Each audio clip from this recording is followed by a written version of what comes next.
El bastón de Aarón y Moisés y la plaga de sangre. Doy inicio. Éxodo capítulo 7.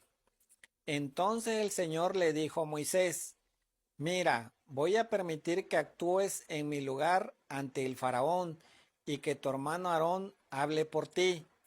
Tú le dirás a Aarón todo lo que yo te ordene. Luego él hablará con el faraón para que deje salir de su pueblo, de su país, a los israelitas. Pero yo voy a hacer que el faraón se ponga terco y haré muchas señales y cosas asombrosas en Egipto. El faraón no les va a hacer caso a ustedes, pero yo descargaré mi poder sobre Egipto y con grandes actos de justicia sacaré de allí a mis ejércitos, es decir, a mi pueblo, los israelitas. Y cuando haya mostrado mi poder sobre Egipto y haya sacado de allí a los israelitas, los egipcios sabrán que yo soy el Señor. Moisés y Aarón lo hicieron todo tal como el Señor se lo había ordenado. Moisés tenía 80 años y Aarón tenía 83 cuando hablaron con el faraón. El Señor les dijo a Moisés y Aarón: Si el faraón les pide que hagan un milagro, le dirás a Aarón que tome su bastón y que lo arroje al suelo ante el faraón para que se convierta en una serpiente. Y Moisés y Aarón fueron a ver al faraón e hicieron lo que el Señor había ordenado. Aarón arrojó su bastón al suelo delante del faraón y de sus funcionarios, y el bastón se convirtió en una serpiente. El faraón, por su parte, mandó a llamar a sus sabios y magos, los cuales con sus artes mágicas hicieron también lo mismo. Cada uno de ellos arrojó su bastón al suelo y cada bastón se convirtió en una serpiente, pero el bastón de Aarón se comió los bastones de los sabios y magos. Y a pesar de eso, el faraón se puso terco y no les hizo caso, tal como el Señor lo había dicho. Después el Señor le dijo a Moisés: El faraón se ha puesto terco y no quiere dejar salir a los israelitas, pero mañana temprano irás a verlo.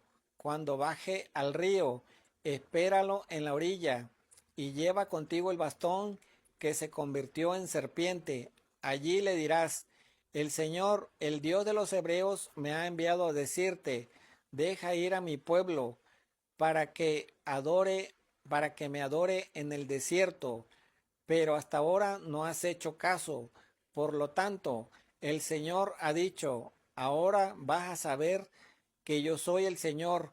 Cuando yo golpee el agua del río con este bastón que tengo en la mano, el agua se convertirá en sangre, los peces morirán y el río apestará tanto que los egipcios tendrán asco de beber de esa agua.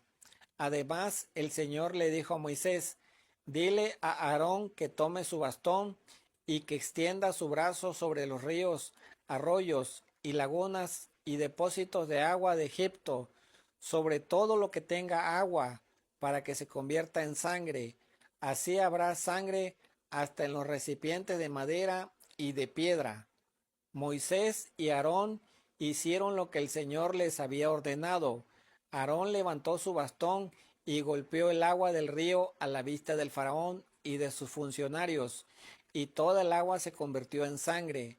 Los peces murieron, y el río mismo apestaba tanto que los egipcios no podían beber agua de él. Había sangre por todo Egipto. Pero los magos egipcios hicieron lo mismo por medio de sus artes mágicas.